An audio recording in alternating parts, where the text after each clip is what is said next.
Bismillah, alhamdulillah, Allahumma salli ala Sayyidina Muhammad wa ala ali Sayyidina Muhammad.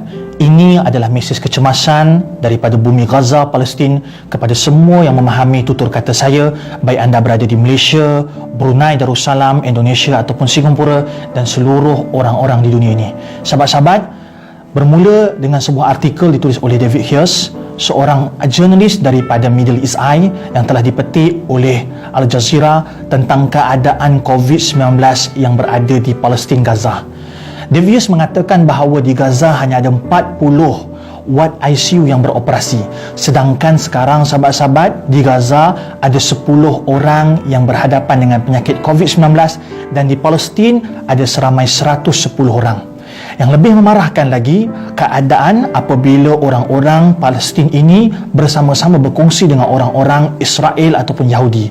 Israel dan juga Yahudi sekarang ini mereka berhadapan dengan penyakit ini lebih banyak. 1,000 orang yang dijangkiti dengan penyakit ini. Yang tuan-tuan kena ingat, penyakit ini, wabak ini tidak mengenal agama ataupun bangsa apabila menyerang. Maka apabila semua orang 1,110 ini kebarangkalian untuk menjangkiti lebih ramai orang akan lebih tinggi. Dan saya telah menghubungi sahabat saya, seorang warga negara Malaysia yang berada di bumi Gaza kerana menyambung pelajaran, sahabat kami Nadir An-Nuri, dan saya bertanya kepada dia, adakah benar keadaan di Palestin amat-amat menyayat hati? Dan ini 5 perkara yang perlu kita faham keadaan COVID-19 di bumi Palestin. Yang pertama, kekurangan perubatan dan pakar kesihatan. Ini tidak dapat dinafikan. Seperti mana laporan menyatakan tadi bahawa ada 40 ward ICU. Dan 40 ward ICU ini, sahabat-sahabat, bukan digunakan hanya untuk orang yang terkena wabak COVID-19, tetapi untuk mangsa perang dan juga untuk mereka yang punya penyakit kronik seperti jantung, darah tinggi dan diabetes. Sahabat-sahabat, kos perubatan yang sangat tinggi dan kekurangan peralatan. Bayangkan negara Malaysia yang mempunyai ekonomi yang kuat dan juga mempunyai peralatan kesihatan yang ampuh juga tidak dapat menampung kesihatan rakyat Malaysia. Bayangkan mereka di sana dengan kerajaan yang lemah, dengan banyaknya musuh, mereka sangat-sangat kritikal dan memerlukan bantuan kita. Maka kita harapkan ada bantuan daripada PBB, ada bantuan daripada kerajaan kita, ada bantuan daripada kita semua untuk mereka dapat bantuan 5 perkara ini. Yang pertama, berkaitan dengan peralatan kesihatan. Yang kedua, Nadir An-Nuri beritahu pada kami bukan sahaja isu perubatan dan kesihatan, tetapi impak daripada COVID-19, isu kebuluran. Seperti mana kita tahu, kita yang sedang duduk dalam PKP, duduk dalam kuarantin ni pun, kita rasa azabnya apabila tak boleh makan makanan yang enak dan sedap. Sedangkan mereka tidak bercerita tentang makanan yang lazat, tapi mereka bercerita bagaimana untuk survival, bagaimana untuk mereka cukup makan untuk hari esok. Dan ada 2,000 orang yang sekarang sedang diisolasi, sedang dikuarantinkan oleh Kementerian Kesihatan Palestin sebab mereka ini kemungkinan adalah pembawa COVID-19. Dan daripada 2,000 orang ini, mereka ada 2,000 keluarga. Dan 2,000 keluarga tidak mendapat makan kerana ketua keluarga mereka berada dalam isolasi. Bayangkan, sebelum daripada COVID-19 sudah ada kebuluran, apatah lagi sekarang lebih banyak kebuluran. Maka sahabat-sahabat, saya minta kita tolong jaga makanan kita, jangan membazir. Jangan beli makanan sehingga kita terpaksa terbuang. Saya melihat banyak roti-roti yang kita buang kerana apa? Kerana kita tidak menjaga makan dan minum kita dalam keadaan musim PKP ini. Yang ketiga, sahabat, Nadir An-Nuri beritahu pada kami, Israel, Zionis, laknatullah ini, dalam waktu yang kritikal ini, mereka mengambil kesempatan apabila dunia tidak memandang Gaza, tidak memandang Palestin sebab semua sibuk dengan isu masing-masing. Seperti mana kita di sini, kita sibuk dengan PKP, kita sibuk dengan COVID-19 dan itu biasa.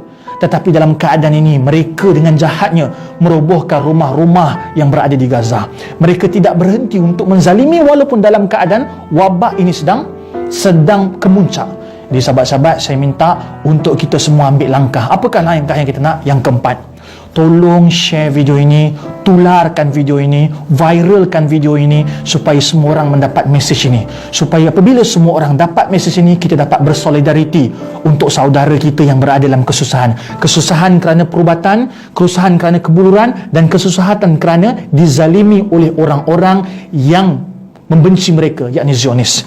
Maka viralkan cerita ini, viralkan video ini kepada semua orang agar mereka mengetahui cerita ini. Apabila setelah viral, mari kita bersolidariti dengan mendoakan mereka.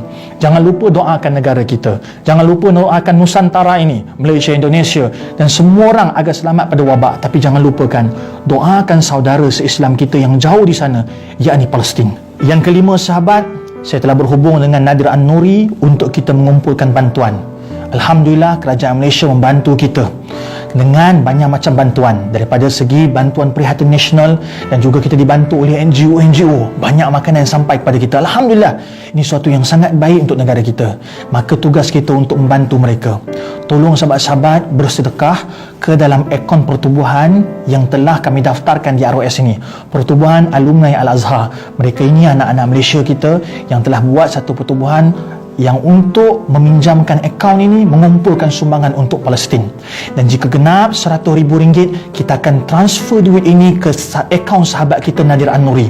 Semoga duit ini boleh digunakan untuk perubatan, digunakan untuk kebuluran dan digunakan untuk mangsa-mangsa perang. Sahabat-sahabat, kita tak minta banyak. Jika ada RM10, RM10. Jika ada 100, silakan 100. Dan moga-moga apabila kita bersedekah, rezeki datang kepada kita.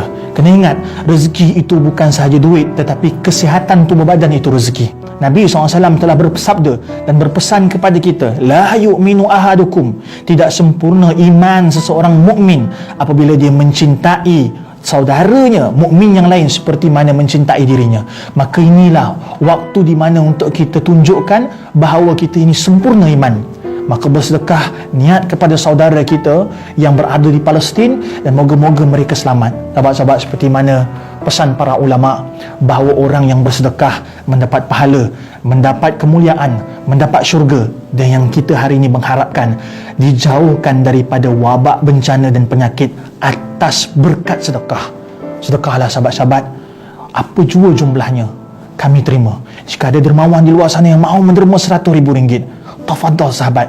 Dan kalau mampu kita bagi lebih, kita bagi lebih. InsyaAllah kami mengharapkan video ini sampai ke setiap hati rakyat Malaysia tanpa kira agama dan bangsa. InsyaAllah.